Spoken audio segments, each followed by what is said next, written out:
గత వారం రోజుల్లో ఒక్కరోజు మన మహావీర్ జయంతి రోజు మండి బంద్ చేస్తుర్రని ఒక్కరోజు బంద్ చేస్తుర్రని చెప్పిరంట జిహెచ్ఎంసీ వాళ్ళు. చెప్పినాక జిహెచ్ఎంసీ వాళ్ళు ఒక్కరోజు మండి బంద్ చేస్తున్నా మహావీర్ జయంతి ఉంది కదా అని ఆ మాట చెప్పినాక గత 7 రోజుల నుంచి మండి బంద్ ఉంది. మండి బంద్ ఉంటే మాకు మా ఆర్యకట్క సంఘంకి ఒక కాల్ వచ్చింది నాకు, తమ్ముడు గత 7 రోజుల నుంచి మండి బంద్ ఉంది, ఒక్క రోజులోనే తెరుస్తా అని చెప్పారు. ఇప్పటిదాకా తమ్ముడు మండి తీయలేడు తమ్ముడు, మా బతుకులు ఆగమవుతున్నాయి అని ఇక్కడ ఉన్న బోటీలు అమ్ముకునే లేడీస్, అక్కడ మేకలు కోసే కార్మికులు కాల్ చేసి చెప్పారు. చెప్పగానే మా ఆర్యకట్క అభివృద్ధి సంఘం నుంచి నేను ఇక్కడ స్టేట్ యూత్ జనరల్ సెక్రటరీ ఉన్నా. నేను మా ఆర్యకట్క అభివృద్ధి సంఘం నుంచి వచ్చి ఎట్టి పరిస్థితులలో రేపటికల్లా మండి ఓపెన్ చేయాలి, ఏదో మేడం అంటారు కదా పొల్యూషన్ అవుతుంది అని. అమ్మా నీకు ఒక్క దగ్గరనే పొల్యూషన్ కనిపిస్తుందా అమ్మా? నీకు ఒక్క దగ్గరనే పొల్యూషన్ కనిపిస్తుందా? సజావమ్మా నీకు ఒక్క దగ్గరనే పొల్యూషన్ కనిపిస్తుందా? నీకు అవసరమైతే నువ్వు అక్కడ వెళ్ళి నువ్వు నీళ్ళు తాగు. నీకు ఒక్క దగ్గరనే పొల్యూషన్ కనిపిస్తుందా? వేరే దగ్గర పొల్యూషన్ కనిపిస్తా లేదా అమ్మా? మా జియాగూడ మండి దగ్గరనే నీకు పొల్యూషన్ కనిపిస్తుందా? ఇది ఎక్కడ దౌర్జన్యం అమ్మా, ఇది ఎక్కడ పోతుంది సమాజం? ఇంత ఘోర అది ఘోరమ్మా. వాళ్ళ బతుకులు చూస్తున్నారు, ఎట్లేడుస్తున్నారు వాళ్ళు. ఈరోజు ఈ కండువా ఎప్పటికీ మా ఆర్యకట్క కార్మికులకి, మా ఆర్యకట్క బంధువులకి, ఆర్యకట్క బిడ్డలకి, అన్నదమ్ములకు ప్రతి ఒక్కరికి కండువా అండగా నిలబడుతుంది. గత 7 రోజుల నుంచి వాళ్ళ బాధలు చూడలేక మేము అడిగినాం 7 రోజుల నుంచి ఏం చేస్తున్నారు అంటే ఎవరికి చెప్పుకోవాలి అర్థమైతే లేదు. అందు గురించి నీకు ఫోన్ చేసినామని నాకు ఫోన్ చేస్తే ఇలా మా రాష్ట్ర అధ్యక్షులు అక్కడ ఉన్నారు, వాళ్ళ ఆధ్వర్యంలో ఇక్కడ ధర్నా నిర్వహించడం జరిగింది.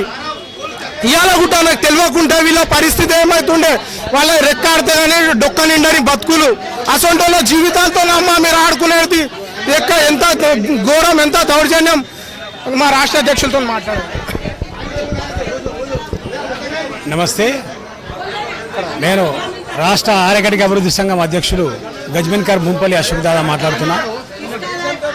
గత వారం రోజుల నుంచి ఈ జియాగూడ మండిలో ఉన్నటువంటి కార్మికులు ఎట్లయిపోయిందంటే రోడ్డు మీద ఏదైతే చెరలో ఉన్నటువంటి చేపను తీసి ఒడ్డుకేస్తే గిలగిల కొట్టుకున్నట్టు ఉన్నది పరిస్థితి. ప్రభుత్వం వెంటనే స్పందించి ఏదైతే మాది ఇది పేదల ప్రభుత్వం, మాటల ప్రభుత్వం కాదు మాది చేతల ప్రభుత్వం అని ఏదైతే ప్రతి మీటింగ్లో రేవంత్ రెడ్డి గారు చెప్తున్నారో, దయచేసి అన్న రేవంత్ అన్న మీరు మంచి మనసున్నటువంటి వ్యక్తి, మీరు మంచి మనసున్నటువంటి దయగలటువంటి వ్యక్తి కాబట్టి మీరు దయచేసి ఇక్కడ 10,000 కుటుంబాలు అంటే ఒక కుటుంబానికి 4 అనుకుంటే 40,000 మంది జనాలు ఆకలితో అలమటిస్తున్నారు గత వారం రోజుల నుంచి. ఈ యొక్క 10,000 కుటుంబాలని వెంటనే మీరు గుర్తించి ఈ యొక్క స్లాట్ రోజు ఏదైతే కుంటి సాకు చెప్తున్నారో పొల్యూషన్ అవుతుంది, వాటర్ పొల్యూషన్ అవుతుంది, దానివల్ల దీన్ని మేము తీసేస్తున్నాము, దీన్ని సీజ్ చేస్తున్నాం అంటున్నారో అదంతా ఉట్టి వేస్ట్. ఈ యొక్క కేవలం గ్రేటర్ హైదరాబాద్ పరిధిలో 5 మేకల మండీలు ఉన్నాయి. ఈ 5 మేకల మండీలో ఉన్నటువంటి పొల్యూషన్ మొత్తం మళ్ళీ ఈ యొక్క సేమ్ మన ఏదైతే ఈ నది ఉందో మన యొక్క మూసీ నదిలోకే పోతున్నాయి. ఇటువంటి మూసీ నదిలోకి పోతున్నప్పుడు మళ్ళీ ఈ 5 మేకల మండీలలో మా ఒక్క మండికే వచ్చింది ఆ పరిశాని. కాబట్టి మేము చెప్పేది ఒకటే, మీరు మహిళల్ని ఆదరించరు, రైతులను ఆదరించరు, మరి వృత్తిదారులమైనటువంటి మా ఆర్యకట్కల్ని ఎందుకు పట్టించుకోవట్లేరు? మీరు కేవలము ఎమ్మెల్యే, ఎంపీ, రాజ్యసభ సభ్యులు, ఎమ్మెల్సీలుగా ఉన్నటువంటి కులాలను మాత్రమే గుర్తిస్తారా? మా అట్లా మన సిద్ధాంతం పెట్టుకోరా చెప్పుర్రి.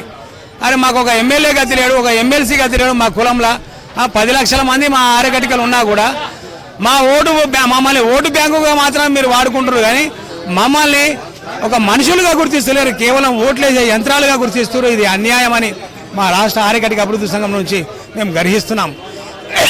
అంతేకాకుండా మనసున్న రేవంత్ అన్న దయచేసి వెంటనే మాకు కార్పొరేషన్ ఏర్పాటు చేయాలి 500 కోట్లతోని. మా ఆర్యకట్కలకు ఈ సంవత్సరము వైన్ స్టాండర్లో రిజర్వేషన్ ఇస్తా అని చెప్పారు, మమ్మల్ని మోసం చేశారు. గత ప్రభుత్వం కూడా వైన్ స్టాండర్లో రిజర్వేషన్ ఇస్తా అని చెప్పి మోసం చేసింది. దయచేసి వచ్చే సంవత్సరం అన్న మాకు వైన్ స్టాండర్లో 30% రిజర్వేషన్ కల్పించండి.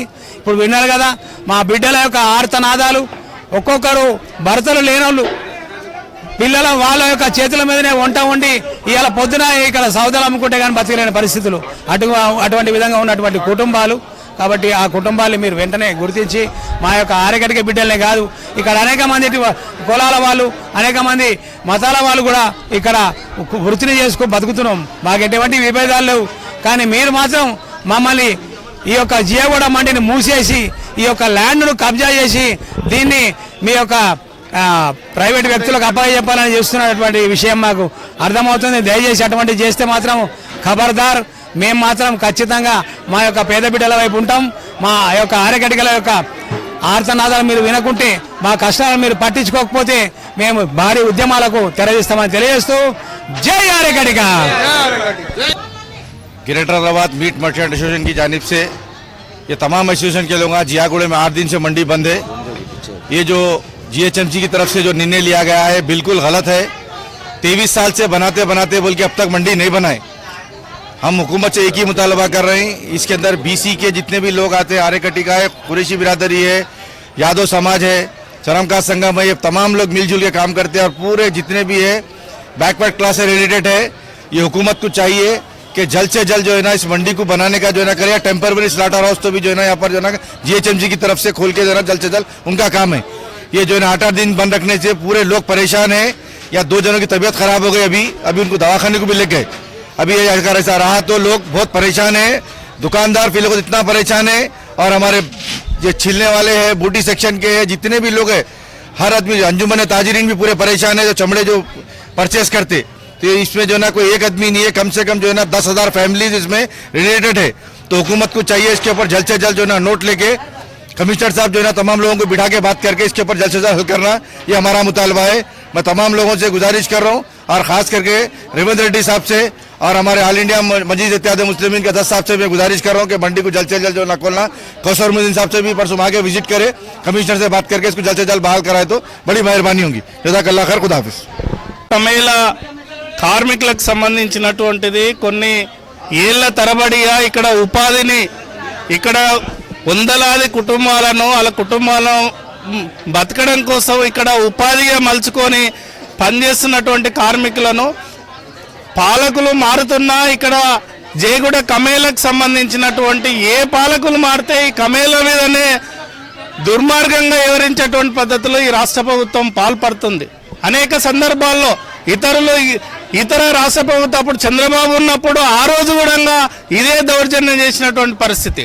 ఈ రోజు రేవంత్ రెడ్డి వచ్చినప్పుడు కూడా ఇదే పద్ధతిలో ఈ జేగుడ కమేళలు ఉంటే ఎట్లా దుర్మార్గంగా దౌర్జన్యం చేసి పోలీసులను ఉపయోగించుకొని ఇక్కడ ఉన్నటువంటి కార్మికులను తరిమేయాలన్నటువంటిది ఈ దుర్మార్గంగా ఏదైతే పాల్పడుతున్నారో మేము సిఐటిగా హైదరాబాద్ సౌత్ జిల్లా కమిటీ తీవ్రంగా ఖండిస్తున్నాం. ఇక్కడ చిన్న ఉపాధి వృత్తిగా నమ్ముకొని ఏళ్ల తరబడి బతుకుతున్నటువంటి కార్మికులను పట్ల ఇక్కడ నుండి తొలగించాలని చూస్తున్నారు.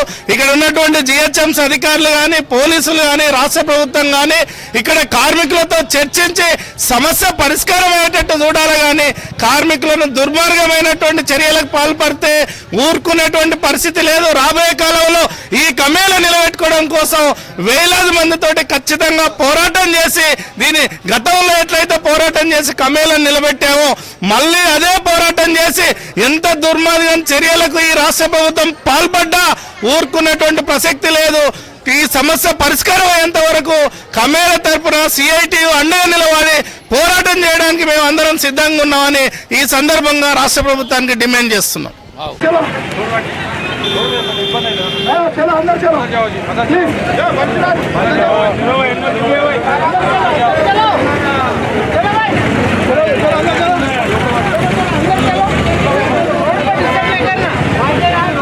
पुलिस को सपोर्ट करते हुए अपना धरना शांति तरीके से सफा करेंगे।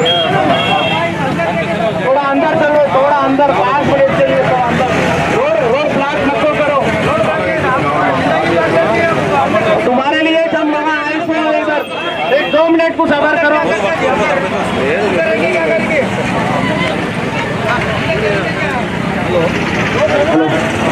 अना एक 5 मिनट आप इतने सफर करें 5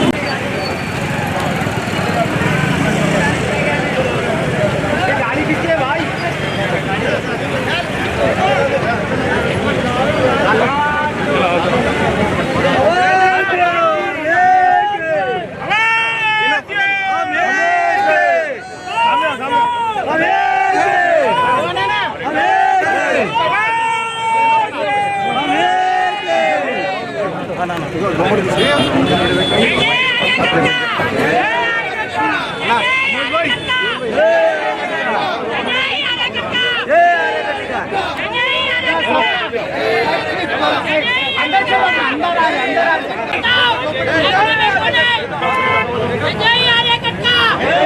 ఈరోజు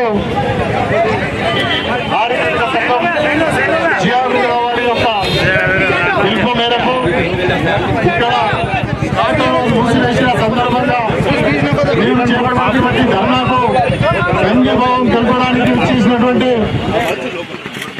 రాజేంద్ర నగర్ ఇన్ఛార్జ్ గౌరవ మాజీ మంత్రి వర్యులు సబితా ఇంద్రారెడ్డి గారి కుమారులు గౌరవనీయులు పట్ల కార్తీక్ రెడ్డి గారు, అదేవిధంగా విద్యార్థి విభాగం రాష్ట్ర అధ్యక్షులు వెల్లు శ్రీనివాస్ యాదవ్ గారు మనందరికీ కూడా సంఘీభావం తెలపడానికి, స్లాటర్ హౌస్ లో ఉన్నటువంటి సమస్యను సత్వర పరిష్కారానికి ప్రభుత్వానికి కళ్ళు తెరిపించడానికి తనదైన శైలిలో మీరందరికీ ఉద్దేశించి మాట్లాడతారు కాబట్టి మీరు సవినయంగా వారిని వీక్షించి రేపు జరగబోయే కార్యక్రమాల గురించి కూడా వారితో మనం మాట్లాడదాము. ఎందుకంటే ఇది కేవలము ఒక సమాజానికి సంబంధించింది కాదు. ఈ కార్వాన్ నియోజకవర్గంలో ఉన్నటువంటి బడుగు బలహీన వర్గాల వారికి, వెనుకబడిన తరగతుల వారు ఈ యొక్క స్లాటర్ హౌస్ పై మనము కేవలం కార్వాన్ నియోజకవర్గంలోనే కాకుండా వివిధ ప్రాంతాల నుంచి విచ్చేసి ఇక్కడ జీవనోపాధి వాళ్ళు జీవించడానికి, వాళ్ళు బతకడానికి బతుకు జరుగుతున్నటువంటి స్లాటర్ హౌస్ గురించి రాబోయే కార్యాచరణ కూడా అన్నగారు మనం ముందు ఇచ్చినటువంటి శ్రీనివాస్